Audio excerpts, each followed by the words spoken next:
Lakle lakle Inspector Tayai Tayai Tayai Ahan mamagta da Inspector Tayai tabi riba simbu James Sagruzamna taramlok chubagaloina na ikot nonjay ngasi pujarag riba tangkak asi lising amaga chahunga kunga tare chuba tangkak anana thagachari sanglaba Inspector Tayai gi tonga ba crime ga mari lengari bu wari kaya puning loksing gi dama puthok chari wari sing asi monodrama ama oirgasu thokliba thodok sing asengba thodok ki tonga ba crime sing puning loksing oina naba amadi thogalon chanaron hauji gi matamda tholiba thodok wathok kya maru miyamda tamduna sanajariba monodrama ama ngasi shupoduna lakchari ano bu wari paring amada MASHISU nungsiba makhanya adugu nungsiba haibustagi thologiba makhan gi crime kya laktaba sunati khangdaba suyade tadaba suyar afaba singa tu dama loksinbiu tamsinbe yaba parasing tamsinbiu aina chumna chalaba su mina lalok loi hainingai leiti MASHISU nungsiba anishuba sharo santos engonda su whatsapp tamdo kapiro oh kapkrabani oh yamna fare masakti thibana tine sidi masakadi fajari boni aduga karino masaksu fajaraga online da nupa konere sine kamai tawri jano masaksu fajare de do mina su dum koige dum hairam gani mana nupa phangjada bagi type to online da gamo koina da na tawri sina sir masagi no pc sir masaksu fajabani na sir mina so dum irai laina khangani da gamai aikoi channa no tawsi aikoi gi information da thadok seduga nupi se kana no haibedo koi khangba ngamring si aduga kariguma clue khara dang de koi shoidana phangani khali aduga samir sir nupi sina hang masak sir aidi masak si thoina khangjid pi no haina mana id oi haibam di khangjam sir adu kadai de gino kayum no kana no aduga sir aiga maga sutina bani na sir ma no mata pi no haisiga unabadi leit sumna tangi phone do wari saba aduga yamana di nupi se thabak sile haidana setting na yamani aduga ekhoi leitaba matam de nupi siga hayatang wari sanabadi yawi hai adubu sir ayamana ma pi no da oina chatting torga leibani masina su oigani ayamba mana pretty de lap thona bagi maramsu anyway amori photo sina haksu khanglabani na kanano haibedo marom pangsina hang aduga khanglagari khoda pawpiro angsi akoi chana batokshi nupi se khongul liraga kanano haibedo khangna na bagi dama lo chana batokshi adudi samir panisha aisu sacharaki asumna police na piano haribasigi khongul lirami masigi matungda piano kobi nupi photo asig masak chap anaba nupi ama informer na harakpadagi khangkirami amadi mayum aduda police ki team changkirami asumna thong thenki kana lege kari haige ai leije e adudi krino somdi piano oibirego mani ai piano adudi sigi photo si sagi mani ai isagini adudi som mangal haibu kanano aidi mangal khangde karino habirisibo mangal ga songa setting da wari sanaba duga mangal ga photo thanaba aduga wari watai sanaba waro bibeadi songi se mi onarunga da mal mi di onadre photo si songa chamanari photo si budi aigi photo ni aduga kadai digino social media dig aigi photo sing thoga purga la piraga aingonda habiri wafam si social media dig khone sing thoga purga la isi maram leibagin karigumba case amada chenabadagi adom da hange iduna laksaban sir aidi hojiki do kari habano mangal haibra mani mangal haiben sir aidi mangal haido e khangjadi aduga mangan ga kari leiragi mangan haisiga songa chatting aduga wari sanaba haibadi adonga mari leinaba warobino sir aidi yum banjari ai leisabi nati kari haiba leisabi nati haiba mani sir aidi yum banjari aidi maun kari no ni harisiba karino sir adu wabadi hojik matam dabu mau so dum pangkoi de koina ra dodi sir leisabi ka ta sunati mau so dum pangkoi de koina ra dubo mau koina ba dum oirangani kaino somna habiri dubo karino so dum mau koina ba so dum yarongani song wari sana bagi songi photo da kari loina thana ba leira so madu punamakto aige id de kana gumna to borangani aiga mari leinadi karino ne hare sibo montona thaja khidre de ko mong madana hoje gande karino yamna chathana rabani karino koi so evidence ma leiraga laksabani haiba tare ko meda ado madam sidaida nupa siga madam ga su karino chatting to bagi leira basidi sidabo somna khangde harisibo chatting to robasu id do aingongi hanga yengbiu aingongi karimata hangba yar ado budi karino ne ado na karino passport sin to kradi ado na khangjin nadradi ado ma hangba yar karino akoina hangba hangdaba kana da wani da gamai amutungai somna biri wafam si तसेनमकी मंगाल हरिबसे खंगदे sir वफमसे आइगी पुरिबा तारदी अमैना ngani आइगी युम काइने नबगीदमक सर करिनो तोबिरिसिबो आइगी फोटो हापि हाइदुनबो नाके फोटो हापदुनै खोइ मफमसे लाकिबन नाके फोटो हापमद्रबदे खोइ लामदबसे अदुबो तसेनमकी मंगाल हरिबसे सर आई युम पालबिन आई ngasi फावदा अरोना थोक कनागुम अमतदै मेसेज थाब लेजदे सर थाजद्रगा आइगी फोन सिदा यामना कुपना दुम यंगबियो अदोंगी फोन दा कोमनि यंगमगी मथौता यंगबियो अखोना पुजरगलिबा लैपटॉप से मसे मंगाना पाइबा लैपटॉप सिगे लैपटॉप सिदा सिदा पीआई नो हनी यावरसन यंगबियो करिनो हाइसिबो सिदा आइगी फोटो हापे वाने सिगे आईडी सिदि आइगी आईडी नथि मथौ करमना नुसिबो आइगी फोटो हापचलगा आईडी हांगागा करिनो तोबिरिसिबो सर मसे खोने तोबो नथि मसेंग मंगाल हारिबसिगी माके लैपटॉप तलेर ममोन अदुदी मंगाल दो आइगी नाक्तो पुबिरो अदुगा मंगाल गे चप चप वारी दो सनकी अदुबो लाइबक थिबदी मंगाल हारिबसे सिबा मि चंगबा हॉस्पिटल दा हुसि सियामना कना लाइकनारी करि हाइबा हॉस्पिटल दा अदुगा आइंगोंदा मफम मसिदा लागा किट नंबिरिबसिबो करिनो आइदी मंगाल हारिबसे कनानो हाइबसु कंगदि आइना मसक खंगनबसु नथि मागा इगो वारी सनबसु करिगुम मत लैथि होय तसेन मागा वारी सना बिरमदबे अखोइसु अंगपुदि फावरि अदुदी अदोंगी अकाउंट दम हांबियो सर आइगी फोन से हांजे पियाइनो सर सिदा लेरे सर सिनी सर आइगी अकाउंट सिंबियो करी सिदा सो अदोंगी फोटो सिंग से हाबा सिदगी फोटो सिंग से लोइना लौथोगा मो सर सिदगी फोटो से कॉपी तोरगा अयाम लोइना हापोरमनि अदुबो सिगी फोटो सिदी नाके प्रोफाइल यावदेना सिदी मतौ क्रमना मंगाना नंगना पिरि सर आई मंगान कनानो हाइबा खंग मंगादा इना मतौ क्रमना करिगे इना फोटो छि पिगदोरगे सर अदुगा सिगे फोटो सिना मतौ क्रमना सर मसिदी आइगी मरु मपांग सिंदगी आइना व्हाट्सएप तक थागी फोटो गो ओरंगनि सर आइगी प्रोफाइल दा हापतबो फोटो सु सिदा हापमिसि मदुनि खुनिंगाइसि नाके प्रोफाइल दसु सुंगाव गावदो फोटो सि नंगी युमदगी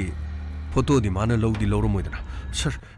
आइबो खंबा कनाकुमा मी मा सोइदन ओइरमगदम माल नत्रगा आइंगोंदा माना करि नुंगाइतबा लैबजानो माना थोइना तौरिबसे थाजद्रगा आइगी पोरिबदि हंबियो सदुबो पोरिबदो मु खंगदे मु आइंगोंदा मु लान तौरनि ऑफिस ता मु चटखिबा माना करिगुंबा हलादि तौरिबा थौदोकसे आइना मा खंगदना अतोपा नुपा अमदा फोटो वीडियो चैटिंग अदुगा आइगा मागा अफेयर्स आई सोइदन युम काइबा तारे सर करिनो तौरिसिबो सर आइगी पोरिबा लाक्लबदि मदुगिदमक्तदि करिसु कनबिगन अदोमना करिगुमा लांदरगे अदोंगी पोरिबदो सकोइना दुम हाइबदा माना सोइदन थाजगन अदुबु ngaktingaiदना अदोंगी फोटो सिंग असि डाउनलोड तौरगबो ओरबसु मबोरबसु अकाउंट द पीआई नो हाइना सिजनरगा यंबियो पीआई नो हारिबसिगी सिदैना मागी फ्रेंड लिस्ट सुमनतंगी मी अमखतनि यावरसि अदुसु मंगाल खतंग फ्रेंड मागी लिस्ट असि यावर कनागुम अमतक फ्रेंड ओइदि आइको आई कॉल अमत तौगी चले हेलो राजेन सर हाइबियो सर आई आईडी अनि खक थारके अनि से मुक्तंग यामना कोपनियो सर अमना पीआई नो अदुगा अमना पीआई नो चन अनि सी डिटेल समतियो अनि सर अमना फेक अकाउंट हाइरि अदुगा अमना पीआई नो चनु नो ओरिजिनल हाइरि अनि सर अनि से थागलिबो फोटो सिंग असि आईपी एड्रेस हाइबदि मोबाइल अमदगी नत्र कंप्यूटर अमदगी नत्रगा लोकेशन सब मानबदगी करम करम द डेटा थाबद मानके हाबदो डिटेल्स सु खर थुनो मतंग खंगगा फनि सर अयांग नमत ऑफिसर के सर कर थुरो आई मफम संग आइदन ले अदुगा नुपीदुगी सकम अखोने सिंगथोकिबदो लेरेना सर लैजे मसकदो मानहलो नत्रबदि अतोप पियानो थोलकन खंजरनि सर अखोने स्टेट डाउनलोड तोकिबदो यस नुपीदुगी मसक तो गेदबन फनि सर खुजिकपो आई नते हाइबसिबो सर खोइना अखोई कंफर्मेशन अमुक्तंग तौजखि कैदोबो यावरगे मादि कनानो सर आइगी पोरोइबन ओ हेलो सोंगी मिंग सर आइगी मिंग रोबिन कोय ओ रोबिन केस समगी अखोई मफम से लाक्सबन सर करी केस ओबिरवन अदुगा केस असिदा अखोइबुदी मतौ करमना वफम से करीगुम खर सैनर अखोई यामना कोमनो थिजल ngakhtang di akoi mafom se lejara confirm ta sakhi ge warau bi bidia de sir case असिबु करम मतंगी ओरब अदुगा ngahaktung lerga confirm haibiri sibo oh wafam se chamam na dana ba khoi gi mai ke digi khasi dang thonjai wafam se sini piano haiba se dongi loinabi man ai gi loinabi piano gi mahaki account asidigi mahaki maming season na batana tana mahaki photo sing season raga mangal kawbami amaga chatting haibadi chat tawnaba message thanaba mari leinaba hoi makhoi amu faudi una khidri haiba paw masu mamana bana di hai adubu mangal haiba miyosi mafam amada mahak unconscious wakhal manglaga mahak leiramki mangak samdasu karigumba pot amana kanna kisilamadagi hospital do dik siba amadi changma khangdana lei adubu aikhoi gi investigation dagi khangi madudi mangal haiba siga pi nu ko winu pi amaga message thana ba chatting masi khaktana tana makhoi gi ana komari leinaram ya haiba wafam amale adubu faidigi luri bidi yembiyo aikhoina sita photo pozarisi songi loinabi sita chingthoi si pi nu aduga dongi loinabi na hangi sina pi nu chanu photo di chap manai aduga faidigi ngakpam mahaki sidedi yauriba profile gi photo singa si loina ma copy torga hape haina khalas adubu sigi original pi nu chanu hariba dongi loinabi sigi magi account da yaudo photo amasu pi nu hariba si account da yauri amuti yembiyo kari haiba sir yembiyo sir masidi aina kapkhibani aduga aigi account sida soidina yaurongani khale aigi account gi mo copy torga okay adusu oibe haduragadi aikoina thiriba mi asi mahakna di soidina maki adom amadi adongi loina bibu munna khang aduga thaudu asida dongi loina bibu mana mingona season ribuna kari aduga masina magi kari aning ba pamba sir adugu thaudu asiga aigi mungda lebirami baduga aigi loina bina kari maralda magi maraldi hoje koina haiba kari ko mamtang amtri aduga Mr. Robin ngaki matung de koi soidana maki kari ko makradi haijaki koi yamna kana koi gi cyber gi team da nainarga account ani sigi akupa similarities aduga manada basing kopna yengsel ngaktung ni ngamilas sir masiri ekoi gi siyamna mai chopni ngai oibo wafam sir mafam asida sir koi lakpasina kairo lekaina so sir sungla lanjada bai koi bu aranba mai kai amada madudi warobigan tawdok amada chenare haiduna ekoina na koi bu phaba punba leiti manai haiduna changaman manadradi decho maduda loraba natrani sir ijat ki oiba wafam ama Mr. Robin ijat ki oiba wafam adidi kaisu khanbiro mioi ama siba amasung changma khangdana lei aseng machu madu khangna namagi damak thijanna namagi damak khoi lakjabani ai khoi da soidana maki cooperation pibigani hane kale sir cooperation soidana bijagani sir adubo mafam astegi sir koi sakki matamda ai khoina lal haudragasu ai khoina sobhau godoriba mimang di kai banang hogodoriba dudi kanana singbigani Mr. Robin chingna malabasu phatabani isagi mi da khangaga si haiba aduga sajina masa matanta mami da khangjaraga si haiba wafam dusu sir madugi wafam nate ai khoi ge sobhau godoriba mai sigi Mr. Robin ai khoi ge wafam sinang understand tawdra kariguma thodo sida dongi no pina chenaram nabadi ado mai cholodra kariguma dongi no pina chenaram da hagso dongi mai choptraga so adongi da phaban kariguma sengba adongi lo pina aran wala mi de chalam bataragadi ai kuna sengmu da puthor kodon kariguma dongi no pina kariguma amta lalam da bataragadi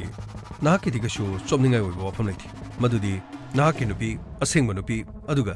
asengba dharma chaple no pi mani haiduna nasana hina khangjaba ya wafam sir adudi wafam asi kayam koina ngakta ngai mina kesi soidana maki mafam asla koi gi report mala madu phawdi gi mina kesi prieno mafam asida torishibo nangi photo sing asi nangna season raga atopa nupa amaga karino habiri dubo police na muglaga ingonda muk kit launa namsendana le aduga naksu aibo muk chingnadana nangbu chingnaba chingnadabagi wanati mafam asida huji oriba phibam asida aina karini haina khangadori aduga nangi photo mayam sibu sakhangdaba mi mana aduni aiso angakpani adubu asengba chumududi police na huji puthokani haridana phare nangna chumnabadi phai aduga nangna lalamba taragadi aiba thajabiyo aina lalamba tarabadi aingonda pirakpa cherak khudima aina harauna loina logjagani aduga kariguma aina lalamdrabadi kamdoba amta ngai ko kolo malai amta ngai bi ko amta khanai hello Rajet sir sige piano haisiga piano chanuga si sir tongan ba IP address ayamana piano hari si sir मागिसे तोंगान तोंगान बा cafe दगी sir मसी लोइनमक upload तोब ngaktan करे हेबा तोंगान तोंगान बा upload मानी sir तोंगान तोंगान बा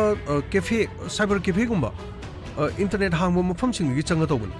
अदुगा माकी फोन सु मसीदा आईपी सीजन नदे सर माकी फोन गे आईपी सीजन नदे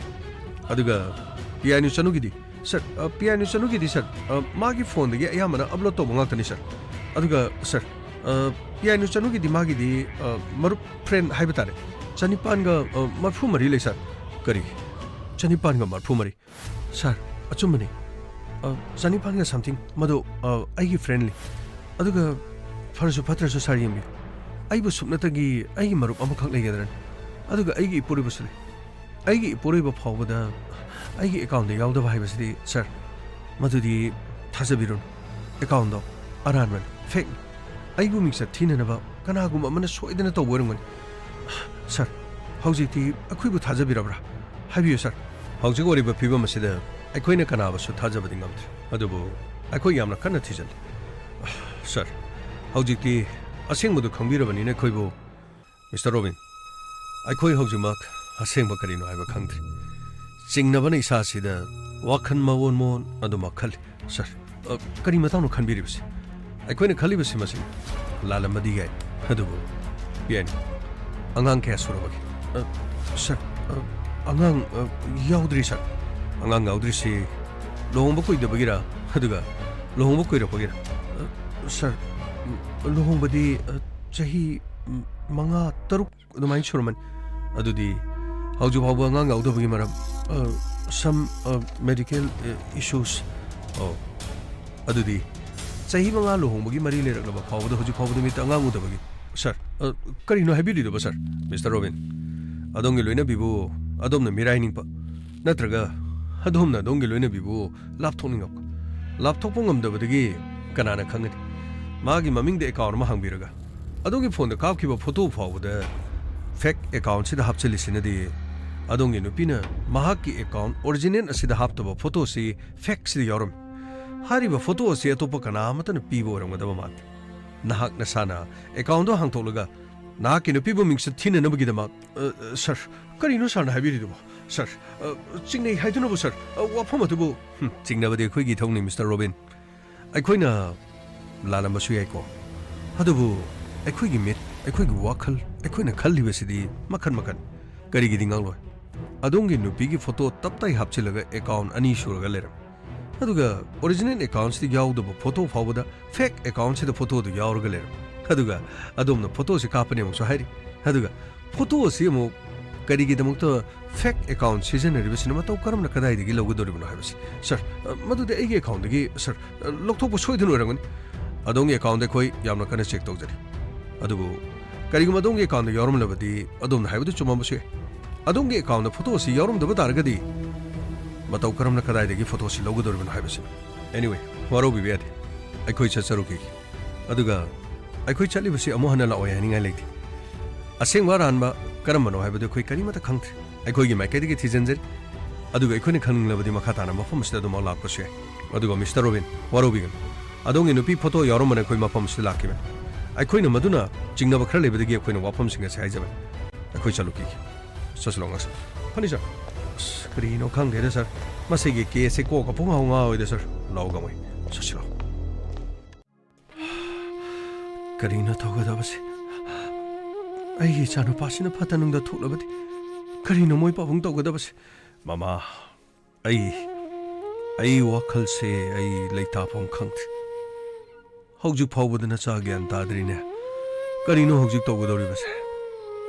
करि मरमगिद ममाना मफम मदुदा वखल मांगदुना लेरमलिबनोने मंगक समदा तारिबा फी नत्रगा थौरीनि येसिनखिबगी ममी अदुगा कयामुक यामना नुंगाइतबा जानोने मोइ पाबुं मसि पुनमकसे प्रीतिना थोनबा सोइदन ओइगनि माना पुनमक थोनबो ओइगनि मोइ पाबुं प्रीतिगी मनाक्ता पुलिस चलुरे अदुबु महाक्सु वाफमसे करिगुमबत चेनदबगी मोंगदा हाइ करिनो ना हारिदुबो पुलिसना माबु फारगा पुरक्तबगी मरमसु करिगिनो खंद्रे मखोइगिसु मखोइने खंजबा मदि लेरमगन अदुबु थौदोगसि कनाना थोलिबनो हाइबसि ꯑꯩꯒꯤ ꯏꯆꯥꯅꯨꯄꯥꯅ ꯀꯌꯥꯃꯨꯛ ꯌꯥꯝꯅ ꯂꯥꯟꯈ꯭ꯔꯕꯖꯥꯠꯅꯣ ꯃꯥꯒꯤ ꯄꯨꯟꯁꯤꯗ ꯁꯨꯛ ꯌꯥꯝꯅ ꯁꯤꯡꯅꯔꯒ ꯃꯥꯒꯤ ꯃꯊ꯭ꯋꯥꯏ ꯃꯥꯡꯅꯅꯕꯒꯤꯗꯃꯛ ꯄꯥꯕꯨꯡ ꯄꯥꯕꯨꯡ ꯁꯃꯤꯔ ꯅꯪ ꯂꯥꯛꯂꯤꯕ꯭ꯔꯥ ꯄꯥꯕꯨꯡ ꯑꯩ ꯂꯥꯛꯂꯤ ꯄꯥꯕꯨꯡ ꯄꯥꯕꯨꯡ ꯍꯧꯖꯤꯛꯄꯨ ꯃꯉꯥꯜꯕꯨ ꯋꯥꯈꯜ ꯀꯔꯤꯃꯠꯇ ꯇꯥꯕꯤꯗ꯭ꯔꯤꯕ꯭ꯔꯥ ꯋꯥꯈꯜ ꯇꯥꯗ꯭ꯔꯤ ꯗꯣꯛꯇꯔꯅ ꯀꯟꯅ ꯂꯥꯌꯦꯡꯂꯤ ꯑꯗꯨꯕꯨꯅꯦ ꯃꯍꯥꯛ ꯐꯔꯛꯈꯤꯅꯤ ꯍꯥꯏꯕꯒꯤ ꯃꯪꯂꯥꯟ ꯑꯗꯨꯗꯅꯤ ꯅꯃꯥꯁꯤꯁꯨ ꯉꯔꯥꯡꯗꯒꯤ ꯀꯔꯤꯒꯨꯝꯕ ꯑꯝꯇ ꯆꯥꯎ ꯊꯛꯎ ꯍꯥꯏꯕ ꯌꯥꯗꯦ ꯑꯩꯁꯨ ꯏꯁꯤꯡ ꯈꯔ ꯊꯛꯂꯒ ꯃꯥꯅ ꯋꯥꯈꯜ ꯇꯥꯔꯛꯄꯗꯨ ꯉꯥꯏꯗꯨꯅ ꯂꯩꯔꯤꯅꯦꯍꯦ ꯏꯄꯥꯁꯨ ꯄꯥꯕꯨꯡ ꯌꯥꯝꯅ ꯅꯨꯡꯉꯥꯏꯇꯦ ꯄꯥꯕꯨꯡ ꯀꯔꯤ ꯍꯥꯏꯒꯗꯕꯅꯣ ꯈꯪꯗꯦ ꯑꯩꯈꯣꯏꯒꯤ ꯏꯃꯥꯟꯅꯕ ꯃꯉꯥꯜꯅ ꯍꯟꯗꯛ ꯇꯧꯔꯤꯕ ꯃꯉꯣꯟꯗ ꯇꯥꯔꯤꯕ ꯗꯁꯥꯁꯤ ꯀꯔꯤ ꯍꯥꯏꯒꯗꯕꯅꯣ ꯈꯪꯗ꯭ꯔꯦ ꯏꯕꯨꯡꯉꯣ ꯀꯅꯥꯅ ꯀꯌꯥꯃꯨꯛ ꯌꯥꯝꯅ ꯅꯨꯡꯉꯥꯏꯇ꯭ꯔꯕꯖꯥꯠꯅꯣ ꯃꯥꯒꯤ ꯄꯨꯟꯁꯤꯕꯨ ꯃꯥꯡꯍꯟꯅꯅꯕ ꯂꯣꯏꯁꯤꯟꯅꯅꯕ ꯍꯣꯠꯅꯔꯝꯂꯤꯕꯅꯤꯅꯦ ꯍꯧꯖꯤꯛꯁꯨ ꯋꯥꯈꯜ ꯇꯥꯗ꯭ꯔꯤ ꯀꯔꯤ ꯍꯥꯏꯔꯛꯀꯗꯕꯅꯣ ꯈꯪꯗꯦ ꯗꯣꯛꯇꯔꯅ ꯐꯠꯇ ꯅꯨꯡꯗ ꯄꯥꯎ ꯑꯃꯨꯛ ꯇꯝꯂꯛꯂꯕꯗꯤ ꯍꯥꯏꯗꯅ ꯅꯃꯥꯁꯦ ꯊꯛ ꯅꯤꯛꯇꯅ ꯑꯗꯨꯃꯛ ꯂꯩꯔꯕꯅꯤ ꯏꯕꯨꯡꯉꯣ ꯁꯝꯃꯦ ꯅꯪꯒꯤ ꯅꯃꯥꯟꯅꯕꯗꯨꯕꯨ ꯅꯪꯉꯣꯟꯗ ꯀꯗꯥꯏꯗ ꯆꯠꯅꯤ ꯍꯥꯏꯔꯝꯒꯦ ꯏꯃꯥ ꯑꯩꯉꯣꯟꯗꯗꯤ ꯀꯔꯤꯝꯇ ꯍꯥꯏꯔꯝꯗꯕꯅꯤ ꯑꯩꯗꯤꯅꯦ ꯃꯥꯅ ꯄ꯭ꯔꯤꯊꯤꯒ ꯃꯔꯤ ꯂꯩꯅꯕꯗꯨꯁꯨ ꯑꯩꯗꯤ ꯀꯌꯥ ꯄꯥꯝꯗꯕꯅꯤ ꯄ꯭ꯔꯤꯊꯤꯒꯤ ꯃꯇꯥꯡꯗꯨꯁꯨ ꯑꯩꯅ ꯏꯃꯥꯗꯁꯨ ꯇꯝꯈ꯭ꯔꯦꯗꯅ ꯍꯣꯏꯅꯦ ꯃꯥꯅ ꯑꯩꯈꯣꯏꯕꯨ ꯃꯤ ꯑꯣꯏꯅ ꯎꯗꯦ ꯃꯥꯅ ꯉꯥꯡꯊꯣꯛꯄ ꯁꯛꯇꯣꯛꯄꯗ ꯑꯗꯨꯅꯤꯗ ꯏꯃꯥ ꯌꯥꯝꯅ ꯐꯔꯕꯅꯦ ꯑꯃꯔꯣꯝꯗꯗꯤꯅꯦ ꯃꯉꯥꯜꯅ ꯋꯥꯈꯜ ꯇꯥꯔꯛꯑꯗꯤ ꯁꯤꯗꯒꯤꯗꯤꯅꯦ ꯄ꯭ꯔꯤꯊꯤꯒ ꯅꯛꯁꯟꯅꯗꯅꯕ ꯃꯥꯒ ꯃꯔꯤ ꯂꯩꯅꯗꯅꯕ ꯍꯣꯠꯅꯕꯤꯌꯨꯀꯣ ꯏꯕꯨꯡꯉꯣ ꯑꯩꯈꯣꯏꯅ ꯀꯔꯤꯅꯣꯅꯦ ꯍꯧꯖꯤꯛ ꯍꯥꯏꯔꯨꯒꯗꯧꯔꯤꯁꯦ ꯏꯆꯥꯅꯨꯄꯥꯅ ꯋꯥꯈꯜ ꯇꯥꯔꯛꯂꯕꯗꯤ ꯄꯨꯝꯅꯃꯛꯁꯤꯡ ꯑꯗꯨ ꯂꯣꯏꯅ ꯈꯪꯒꯗꯕ ꯅꯠꯇ꯭ꯔꯣ ꯑꯗꯨꯕꯨ ꯋꯥꯈꯜ ꯇꯥꯒꯗꯕ ꯃꯥꯅ ꯍꯧꯖꯤꯛ ꯐꯥꯎꯕ ꯋꯥꯈꯜ ꯇꯥꯗꯅ ꯂꯩꯔꯤꯕꯁꯤꯅꯤꯅꯦ ꯀꯔꯤ ꯍꯥꯏꯒꯗꯕꯅꯣ ꯈꯪꯗ꯭ꯔꯦꯅꯦ ꯇꯧꯔꯤꯁꯦ ꯏꯕꯨꯡꯉꯣ ꯄꯥꯕꯨꯡ ꯑꯩ ꯋꯥ ꯑꯃꯇꯪꯗꯤ ꯍꯥꯏꯖꯒꯦ ꯍꯥꯏꯌꯣ ꯁꯃꯤꯔ ꯀꯔꯤ ꯂꯩꯔꯦ ꯀꯔꯤ ꯋꯥꯐꯝꯅꯣ ꯄꯥꯕꯨꯡ ꯑꯩꯅ ꯍꯧꯖꯤꯛ ꯉꯥꯏꯍꯥꯛꯀꯤ ꯃꯃꯥꯡꯗꯁꯨ ꯍꯥꯏꯖꯈ꯭ꯔꯦ ꯌꯥꯔꯒꯗꯤ ꯄ꯭ꯔꯤꯊꯤꯁꯦ ꯑꯃꯨꯛ ꯍꯟꯅ ꯌꯨꯝꯁꯤꯗꯅꯦ ꯃꯧ ꯑꯣꯏꯅ ꯄꯨꯁꯤꯜꯂꯛꯅꯕꯒꯤ ꯋꯥꯐꯝꯁꯤꯗꯤ ꯈꯟꯅꯗꯕꯅ ꯐꯩꯀꯣ ꯀꯗꯥꯏꯗꯒꯤ ꯃꯧ ꯑꯣꯏꯅ ꯄꯨꯁꯤꯟꯒꯗꯧꯔꯤꯕꯅꯣꯅꯦ ꯁꯃꯤꯔ ꯃꯧ ꯑꯣꯏꯅ ꯄꯨꯁꯤꯟꯕꯗꯤ ꯂꯥꯏꯔꯗꯅ ꯃꯥꯒꯤ ꯃꯃꯤꯡ ꯐꯥꯎꯕ ꯄꯟꯕ ꯌꯥꯗ꯭ꯔꯕꯅꯤꯅꯦ ꯅꯃꯥꯁꯤ ꯃꯥꯒꯤ ꯃꯃꯤꯡ ꯍꯦꯛ ꯄꯟꯕꯒ ꯍꯨꯃꯥꯡ ꯑꯅꯞꯄꯤ ꯀꯥꯕ ꯍꯥꯏꯕꯗꯨ ꯍꯦꯛꯇ ꯑꯣꯏꯔꯤꯕꯅꯤꯅꯦ ꯍꯩ ꯃꯃꯥ ꯀꯩꯗꯧꯔꯦ ꯃꯣꯏ ꯄꯥꯕꯨꯡ ꯑꯩ ꯀꯣꯛꯁꯦ ꯎꯔꯨ ꯉꯥꯎꯋꯦ ꯑꯩ ꯀꯣꯛꯁꯦ ꯎꯔꯨ ꯉꯥꯎꯋꯦ ꯍꯩ ꯀꯔꯤꯅꯣꯅꯦ ꯇꯧꯔꯤꯁꯤꯕꯣ ꯊꯧꯔꯛꯑꯣ ꯀꯔꯤꯅꯣ ꯇꯧꯔꯤꯁꯤꯕꯣ ꯍꯩ ꯁꯃꯤꯔ ꯏꯁꯤꯡ ꯑꯝꯇ ꯄꯤꯔꯧꯅꯦ ꯄꯥꯕꯨꯡ ꯁꯤꯗ ꯂꯩꯔꯦ ꯏꯁꯤꯡ ꯁꯤꯗ ꯂꯩꯔꯦ ꯍꯩ ꯁꯦ ꯏꯁꯤꯡꯁꯦ ꯑꯝꯇ ꯊꯥꯒꯦꯁꯦ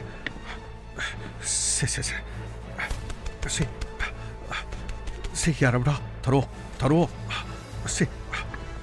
이싱도 기등 덕절 논에세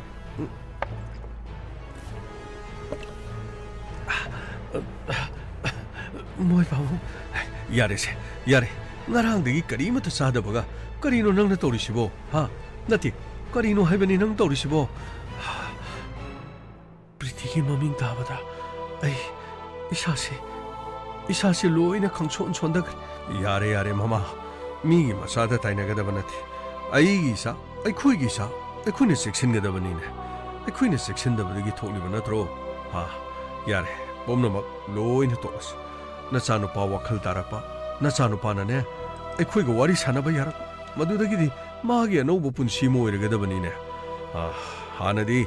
아이쿠이나 하이바다 마나 따드라바수 하우직티 아이쿠이나 하이바다 마학나 따다바 야다바 나티 하우직티 아이쿠이나 하이바다 마학 따다 락다바 야바 나티네 봄막세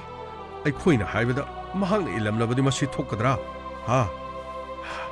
누파 누피 아니 눅시나바 마탐다 타모이 야나바 아마가 야나리 하이두니 헥도 야바 나티네 영원히세 아이쿠이나 팜다바 하이바시 팟다바 마이케이다 락리바시 오레다나 바홍 이마나수 프리티기 마밍 따바 야드리 아이 판수 판자라로 시기 피밤시다네 아무 하나 프리티부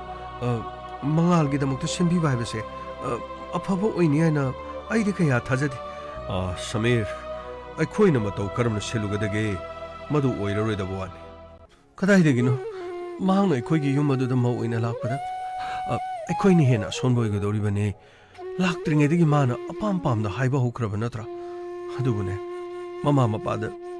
아이코이부 미나 한타나 강레 하이바두다 이샤노파 망하나 몽원데기 랍톡바 나트로 하두데기 마나 이샤노파데 기리기리 딱타나 누밋 아도 소이데나 막기네 ꯏꯆꯥꯅꯨꯄꯥꯗ ꯃꯥꯅꯅꯦ ꯎꯅꯁꯦ ꯍꯥꯏꯕ ꯁꯣꯏꯗꯅ ꯑꯣꯏꯔꯝꯒꯗꯧꯔꯤꯕꯅꯤ ꯃꯣꯏꯒꯤ ꯄꯨꯂꯤꯁ ꯀꯥꯡꯕꯨꯅ ꯊꯤꯖꯤꯜꯂꯤ ꯍꯥꯏꯔꯤꯗꯅ ꯏꯃꯥ ꯃꯣꯏꯒꯤ ꯀꯣꯜ ꯗꯤꯇꯦꯜꯁ ꯔꯦꯀꯣꯔꯗꯇ ꯃꯥꯒ ꯋꯥꯔꯤ ꯁꯥꯟꯅꯔꯝꯃꯤ ꯍꯥꯏ ꯑꯗꯨꯅꯗꯤ ꯃꯥꯒ ꯁꯣꯏꯗꯅ ꯎꯅꯅꯕꯒꯤ ꯇꯧꯕ ꯑꯣꯏꯔꯝꯒꯅꯤ ꯇꯣ ꯑꯩꯅ ꯍꯥꯏꯗ꯭ꯔꯥ ꯃꯁꯤ ꯑꯔꯥꯏꯕ ꯅꯨꯄꯤ ꯅꯠꯇꯦ ꯍꯥꯏꯗꯅ ꯃꯥꯅ ꯁꯣꯏꯗꯅꯃꯛꯀꯤ ꯁꯤꯟꯕ ꯑꯣꯏꯔꯝꯒꯅꯤ ꯃꯤ ꯃꯣꯏ ꯄꯥꯕꯨꯡ ꯄꯨꯂꯤꯁꯇ ꯑꯃꯨꯛꯇꯪ ꯍꯥꯏꯔꯒ ꯃꯔꯥ ꯂꯩꯕ ꯃꯥꯕꯨ ꯐꯍꯟꯕꯅ ꯐꯔꯣꯏꯗ꯭ꯔꯣ ꯃꯣꯏ ꯄꯥꯕꯨꯡ ꯑꯃꯨꯛꯇ ꯉꯥꯏꯈꯣ ꯊꯔꯣ ꯄꯨꯝꯅꯃꯛ ꯄꯨꯂꯤꯁꯅ ꯁꯤꯜꯂꯤꯕꯅꯤ ꯑꯩꯈꯣꯏꯗꯒꯤ ꯄꯨꯂꯤꯁꯅ ꯍꯦꯟꯅ ꯈꯪꯂꯤꯕꯅꯤꯅꯦ ꯋꯥꯐꯝ ꯑꯁꯤ ꯃꯈꯣꯏꯅ ꯊꯤꯖꯤꯟꯕ ꯃꯇꯝꯗ ꯈꯪꯂꯕꯅꯤꯅ ꯍꯧꯖꯤꯛꯇꯤ ꯀꯔꯤ ꯇꯧꯕ ꯌꯥꯏ ꯍꯥꯏꯗꯅ ꯃꯈꯣꯏꯅ ꯈꯜꯂꯝꯃꯗꯧꯕꯅꯤ ꯑꯗꯨꯒꯤ ꯃꯊꯛꯇ ꯍꯧꯖꯤꯛ ꯃꯈꯣꯏꯕꯨ ꯐꯥꯖꯤꯟ ꯄꯨꯟꯁꯤꯟꯗ꯭ꯔꯤꯕꯁꯤ ꯌꯨꯝꯗ ꯊꯝꯃꯒ ꯀꯔꯤ ꯇꯧꯏ ꯍꯥꯏꯗꯅ ꯄꯨꯂꯤꯁꯅ ꯌꯦꯡꯅꯕ ꯁꯣꯏꯗꯅ ꯇꯧꯕ ꯑꯣꯏꯔꯝꯕꯁꯨ ꯌꯥꯏꯅꯦ ꯃꯣꯏ ꯄꯥꯕꯨꯡ ꯑꯩꯗꯤ ꯍꯥꯏꯔꯤꯕꯁꯤꯅꯤꯀꯣ ꯃꯥꯅꯅꯦ ꯂꯣꯏꯅ ꯁꯤꯟꯕ ꯑꯣꯏꯔꯝꯒꯅꯤꯀꯣ ꯃꯣꯏ ꯄꯥꯕꯨꯡ ꯑꯩ ꯏꯁꯥꯁꯤ ꯅꯤꯛꯄ ꯍꯧꯔꯦꯅꯦ ꯑꯃꯨꯛꯇ ꯉꯥꯏꯈꯣꯅꯦ ꯅꯪꯅ ꯃꯔꯣꯜ ꯑꯃ ꯈꯔ ꯀꯥꯎꯒꯟꯕꯒ ꯃꯗꯒꯤ ꯅꯁꯥ ꯈꯔ ꯐꯠꯇꯕꯒ ꯑꯩ ꯄꯨꯂꯤꯁꯅ ꯊꯤꯖꯤꯟꯕ ꯃꯇꯝꯗ ꯃꯍꯥꯛ ꯑꯇꯣꯞꯄ ꯅꯨꯄꯤ ꯑꯃꯒꯁꯨ ꯈꯪꯅꯔꯝꯃꯦ ꯑꯗꯨꯒ ꯑꯇꯣꯞꯄ ꯅꯨꯄꯤ ꯑꯃꯒꯁꯨ ꯄꯥꯎ ꯐꯥꯎꯅꯩ ꯍꯥꯏꯕ ꯋꯥꯁꯤ ꯃꯍꯥꯛ ꯃꯁꯥꯅꯅꯦ ꯁꯤ ꯁꯃꯤꯔꯗ ꯍꯥꯏꯔꯝꯃꯦ ꯍꯥꯏꯗꯥꯏꯅꯦ ꯁꯃꯤꯔ ꯄꯥꯕꯨꯡ ꯄꯨꯂꯤꯁꯅꯕꯨꯗꯤ ꯑꯗꯨꯃꯥꯏꯅꯗꯤ ꯍꯥꯏꯕ ꯑꯗ ꯅꯨꯄꯤꯗꯨ ꯃꯃꯤꯡ ꯄꯤꯌꯥꯏꯅꯨ ꯍꯥꯏꯗꯅ ꯑꯩꯗꯤ ꯃꯁꯛꯁꯨ ꯈꯪꯕ ꯅꯠꯇꯦ ꯑꯗꯨꯕꯨ ꯄꯨꯂꯤꯁꯅ ꯊꯤꯖꯤꯟꯕꯒꯤ ꯍꯣꯏꯅꯦ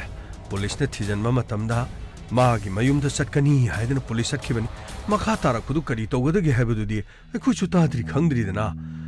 ꯀꯔꯤꯅꯣꯃꯗꯤ ꯁꯣꯏꯗꯅ ꯊꯣꯛꯂꯝꯃꯅꯤ ꯅꯪꯒꯤ ꯄꯤꯌꯥꯏꯅꯣ ꯍꯥꯏꯔꯤꯗꯨꯅ ꯀꯅꯥꯅꯣ ꯑꯗꯨꯒ ꯄ꯭ꯔꯤꯇꯤ ꯍꯥꯏꯁꯤꯅ ꯀꯅꯥꯅꯣ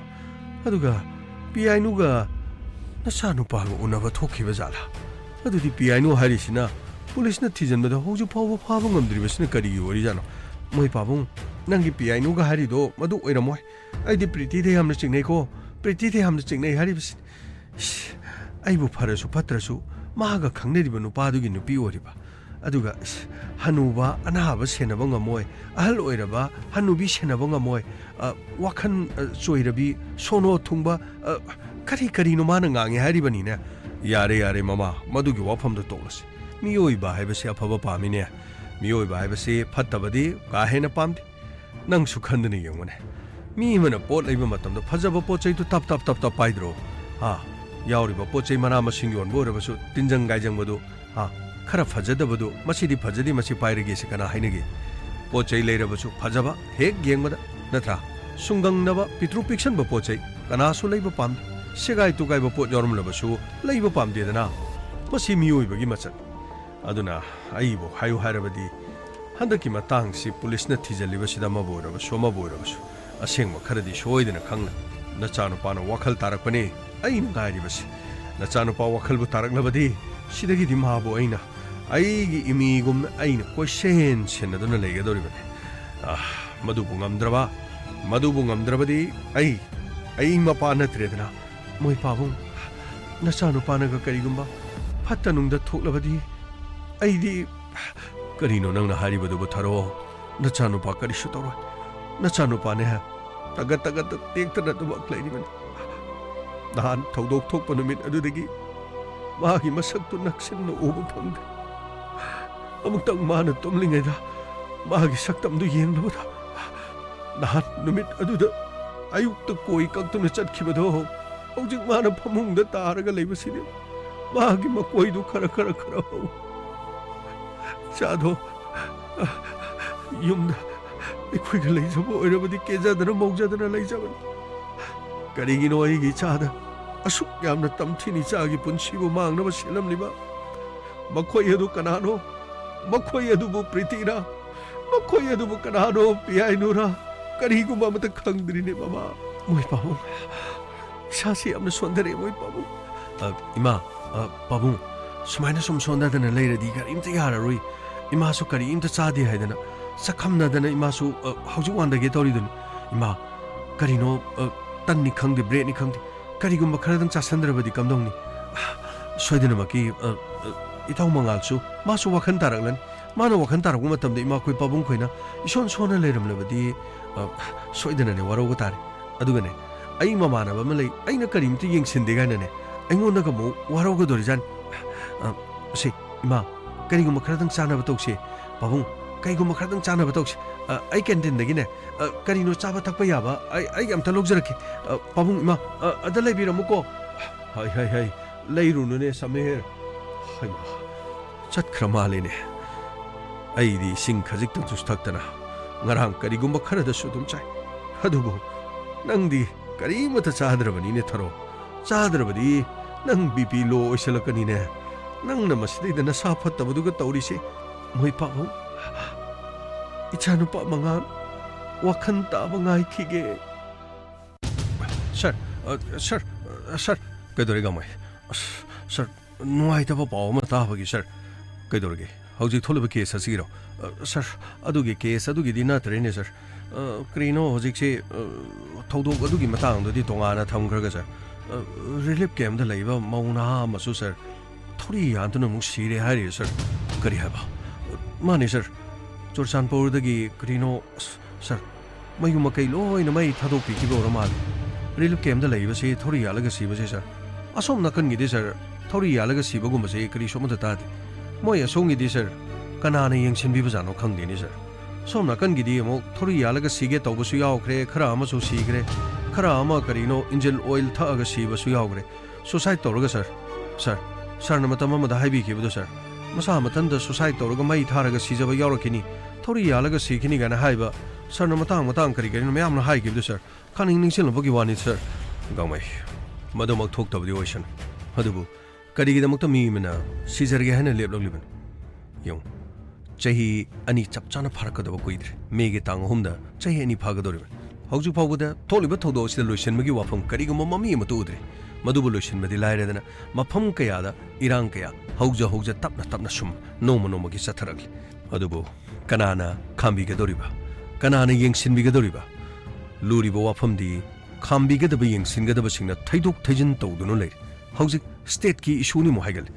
state ki namu center na tawgada bani haibagi leipak khasida miyo bagi hak khongaw no bagi thodok sing thorok matamda madubu yengsin ba madi awaba nang ni basing adubu achumba wayal phanghan bada mateng pangna no bagi damakta protection of human rights act lising amaga chamapan marfudra humdo gi makhada national human rights commission sembada natna state sing da su state ki human rights ki commission sembagi ayaba pikhiba leiraba leipak asigi tongan ba state sing da state human rights commission lingduna thabuk paikhat pa sawrakibani State Human Rights Commission na Constitution of India ki taret suba schedule de yauriba state list amasung concrete list sing de yauriba miyo bagi hak khongaw no bagi thodok sing thijan bangam bagi matik mayai du piriben hadubu masigi makhada manipur su human rights ki commission ase ingkumja lising ma chamapan marfud rahum de lingkhat kiben hadubu kariguma miyo bagi hak khongaw no bagi watho aduga thodok kayam leiba state amada de asiguma commission ase yamna maroiba man masida natna commission asigi mapangan kalhanba amadi mathau pangthok ngamba commission amo ibagi tangai fadaba kyam leiribani human rights ki commission gi mapum oiba mathau aduga miyoi bagi hak khongaw no bagi thodok sing thijanba natraga karigumba public servant amana miyoi bagi matangda thawa sadaba matamda thijanba miyoi bagi hak khongaw no bagi mari leinaba court ki proceedings ta migyeng changba miyoi bagi hak ngang nanaba aduga khongthang sing kari logi ngalo piba ya bagi yengsinba aduga miyamgi miyoi bagi hak khongaw no bagi matangda su wakhal loksing piba masagi oiba tongan ba procedure sing semjaba state lengak amadi mari leinaba authority sing de report ko khatpana chingba matik maya sing adu piribani adugu matam gi oina lengana kariguma matamda sigumlaba yamna maru oikheba body asibu mirai ba haigadra thausa da ba haigadra mathau tawhaning da ba haigadra karino hojik oigedorus yamna laibak thiba madi lamdam asidu miyoi bagi phangpham thokpa hak sing ado lengang mat pani hairu da bagi maram kariguma mata leithi as khangdre da sarkari bo haigadam sar na habi ba takpiri jing do di loina achum bangak ta di oido sir adu bo asu wana raba matam sida so mo as thori yalaga muk sire magi mung manung aduga lehoriba maporoiba aduga simung manung na kari oigni sir aina khangjaning ba madi asom nakanda di thori yalaga siba se amata ta de sir asong gi karino atopa sarkar ma leira jala sir natraga makhoi gi di wata padana ba papi de pi jala kha khangre da sir ai gi wa se sir nakana magi ngangjaba gi wana ti ko sir wara ba di polak waga da ba akhoi somdana wara su pangwa da wa ba guma mi gi na pangwa da wa da ba guma adung mi mami ma gamai yengbigadaba tawbigadabana ponomaksi tumin halai khrabadi kari tawru hauji tholiba thawdo se Myanmar gi tholiba lana siga masigi makha ga Manipur do riba siga chap mana di haibo wafam sini Myanmar gi lan lep labadi Manipur do lan lep kani haibo wafam la aikhoi si kaya mina thawa saning daba duga aikhoi gi punchibu ka hena mari leina basingna ka hena thawa sabi daba haigadra kari go makhra di leira bra haibasi chahi ani pharakadorubasi hausiksu karigum amata khangjan usinaduna leiribasinadi kayam kuina khangduna dumak leigedoribro haibasi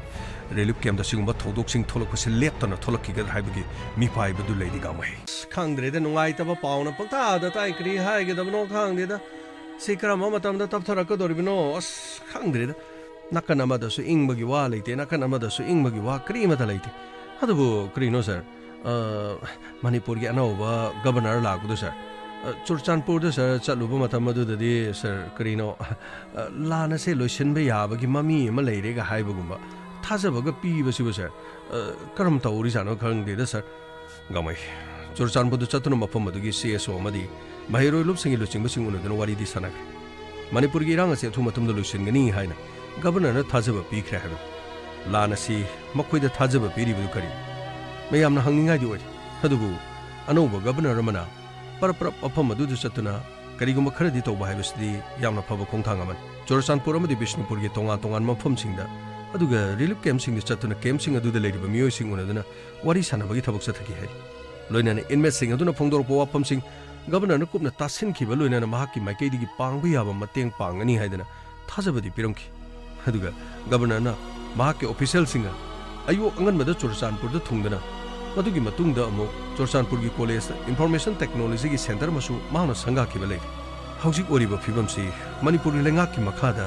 technology haibadi information technology du sangha rabadi Manipur gi manung oi gedori natragana tokhaina leikraba miyamna hangnari bo afam college asigi mahiroi kya su nadun wari sanabagi thodoksu thokhiba lei madudi amaronda afaba thabak aduga khudong sadaba thengnari basing kokhanna na paikhat pa yaba thabak sing paikhat kan hai sir kokhan be yaba kohan gani hairaga sir asongi ti asongi oiba thabak sir karino aeroplane tapam paifam gaiso karino makoi gi oiba tongana sani gaina haibadi sir phagi dige sumaina som taudana mina haiba je som chunggodori ra khangde da sir gamai yamna chingna ningai oiba wafam di kaya leitaba nati adubu awon ba hongba lakpadu di ngai ba tare da khwai digi nungai taba wafam di governor na Churchanpur da chatpa numit aduga Bishnupur district ki moirang da leba chingu thangjing guest house da relief camp da sangduna miyoi sing kya su unaduna wari sanakiba aduga amarom da na mauna ha amana thori yanduna sirambagi thodo munungai ba thodok tinati thodok asigi matung da kari amuk lakadoribano asumna thawai nungai te haiduna taibang thadoktuna sanaraglabadi lamdam naba kya tholokadoribra haibase khangre de kari haigedamna sir khangwadaba singna su khamdre na haijale sir gamai yengba taba khangba taba maithak tangoduna leiribani na pomnomak sing asi haujumak tumduna disibana tridana yengba tare aroibada ipa ipugi yokhok lan haidu laklabadi sirga si changaga chang haibo wahai amasule aroiba khongau aduda masa gi thongna sing adu phudok namlaga sangsinbagi khongjang amasu soidana lakbe sir oh kedore santos sir hojiki Facebook ki account sir kedoro sir ngehaki mamang da sir active amu oirame sir kari ngehaki mamang da active oirame heba location di sir cyber cafe ma dani cyber cafe ma da come on gamai gari thodor pani sir gari thodok sir agoi giting goktoro pani sir kari cyber cafe ma da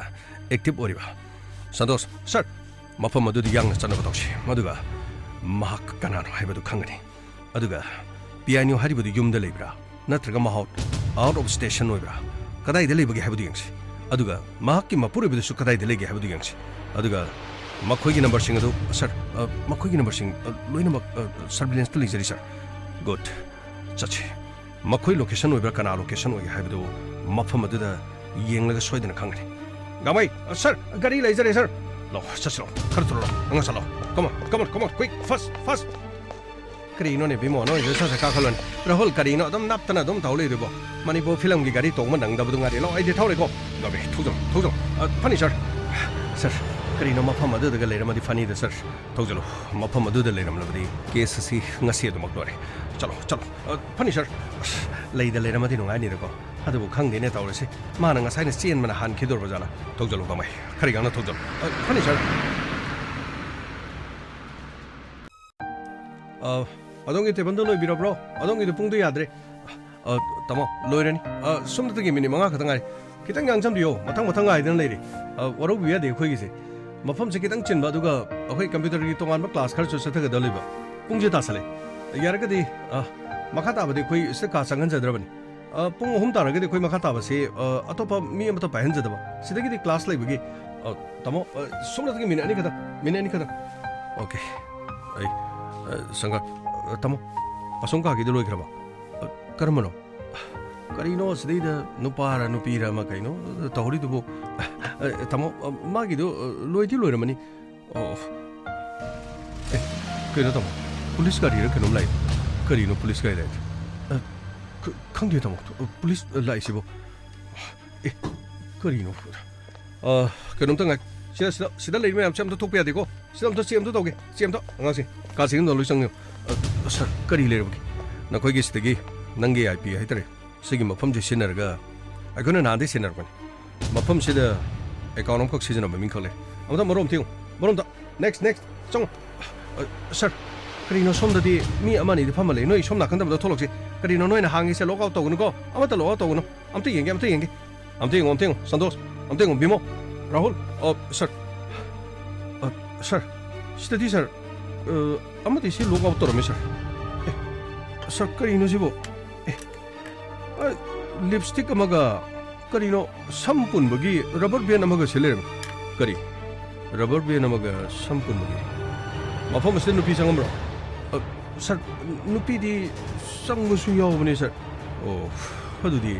si hun to misna kari aduga mana logout torisina karamba sados sir mana logout torido amtiyo karamba da sangam gabadi history da pani sir ai noi sida lebse preng sanam ta sek dawna na sir karino lei biri se kari su khalo ai khoi kari mama thir nongoda mari le wa pham do hai sonda preng sir sida leibe sing sidi amata di yaud yo sida to gibe logout to du kana no munam tiyo pani sir sir kedore santos sir sida logout to dorame adubo sir nakan sida sida sir sida piano aduga sir sida piano chanu ne sir magi kolom na sida irambagi sir siam ting bi sir kari piano chanu piano aduga magi simana khangba password ngaktam nang khalaga mafam sida laklam na badi ai khoi gi khut taranga da ban adubo mafam sida police lakne khangkhrabadi matung manau ma mafam sida laktabi aduga nakhoi mafam sida sangkomi singi kari idea lobra sir wari si makha hayeng amuk tavirase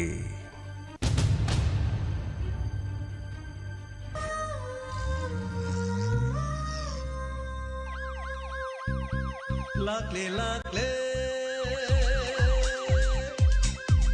inspector tayai lakle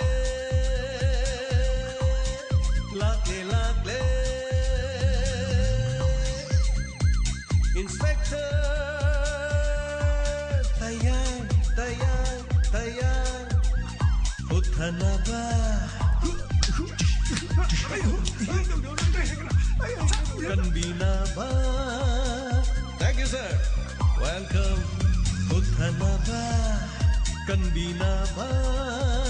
inspector tayai lakle inspector tayai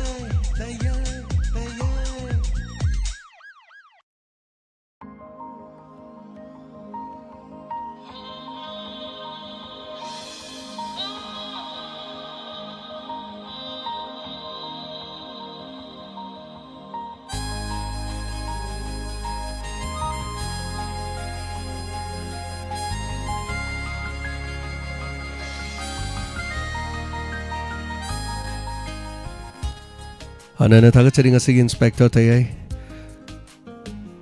lising amaga chahunga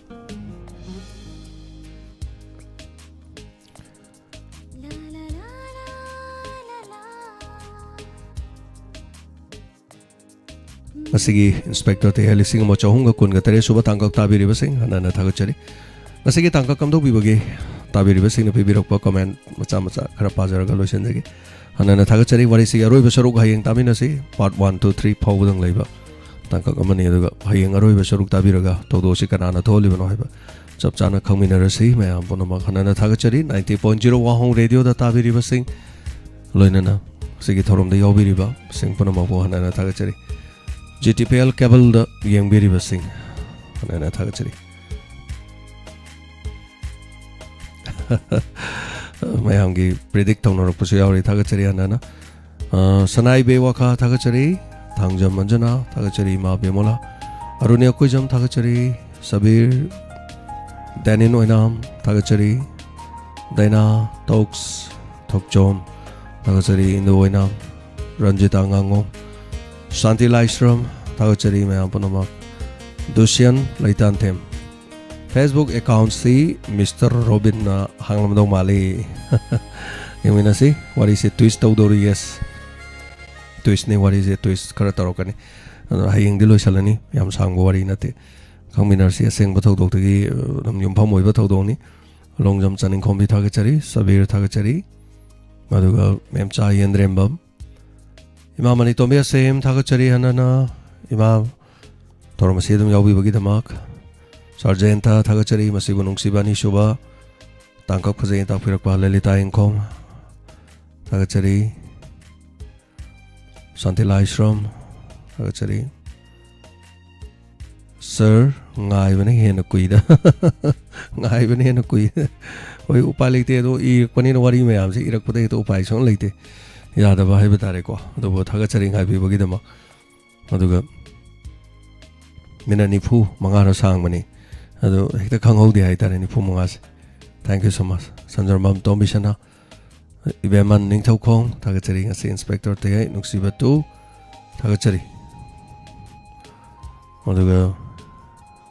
madam benodini thagachari wari makhang aijari taupire thank you so much thank you ponamak thagachari bimola konsham thagachari lalita ingkom thagachari comment loire paba aduga thagachari Facebook live ta library Susma Laishram thagachari ngasidi yawo fangjare priti mande mihat pase na tapire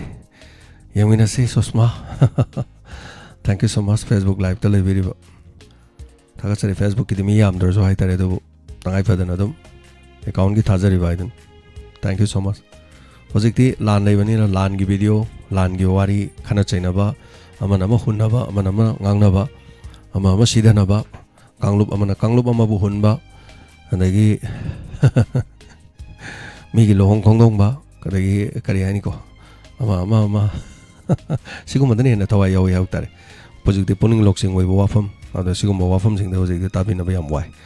anyway amoire tabiri ba khara sing asigi damak adu radio da tabiro masing yam lobu mayam asigi damak lepton honazari matam mayam punamak thagachari hanana thank you so much aduga asigi live to yawbiri basing hanana thagachari aduga ranjita ngangom ibong wari se